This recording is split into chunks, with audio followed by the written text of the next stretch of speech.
Нынешний отопительный сезон еще не закончился, а в Сосногорске уже начали подготовку к новому. Более того, вопрос готовности жилищно-коммунального комплекса района к следующей зиме стоит на особом контроле республики и муниципалитета. По поручению руководителя районной администрации заседания штаба по подготовке к отопительному сезону станут еженедельными. Ольга Коняева продолжит. В целом по району за летний период надо успеть подготовить 11 котельных, 8 центральных тепловых пунктов, 106 тепловых и 197 километров водных сетей. Особая задача – замена ветхих коммуникаций. Без этой работы пережить следующую зиму вряд ли без сбоев получится. Комплексный план подготовки к зиме составлен и может быть скорректирован по результатам гидравлических испытаний, которые пройдут в течение 2 недель после отключения отопления. Еще один важный вопрос – борьба с задолженностью потребителей за коммунальные ресурсы. На 1 мая за электроэнергию потребители Сосногорского района недоплатили 60 миллионов рублей. За газ еще около 15. Причем 90% – это долги населения. Этот вопрос стоит на контроле у главы республики Коми Сергея Анатольевича Гапликова. Поэтому я призываю всех должников по возможности эту задолженность в кратчайшие сроки ликвидировать.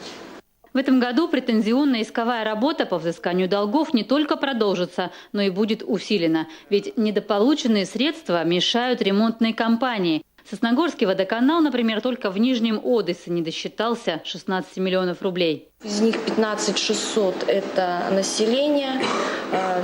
Дебиторка вся полностью охвачена. Если мы говорим о той работе, которую мы можем проводить без каких-то финансовых вложений, то это добровольное, да, когда мы обходим людей, когда мы направляем какие-то уведомления, то в добровольном порядке оплачивается только порядка 10%. Да, мы вот опять же с тех денег, которые сейчас есть в кассе, мы пытаемся оплачивать эти госпошлины. Ну вот из этих 16 порядка 4 сейчас охвачено уже претензионно-исковые. Первоочередная задача управляющих компаний – промывка и опрессовка систем отопления жилых домов. Начальник управления ЖКХ еще раз подчеркнула, цель у всего района одна – качественно подготовиться к предстоящему отопительному сезону. Для того, чтобы все-таки подготовка к зиме прошла более эффективно, вот эта информация, запросите у нас письменно, мы вам дадим, если вы у нас запросите, ну, наверное, не совсем корректно, вот так вот, по большому счету. Потому что эту информацию у нас спрашивает глава Республики Коми.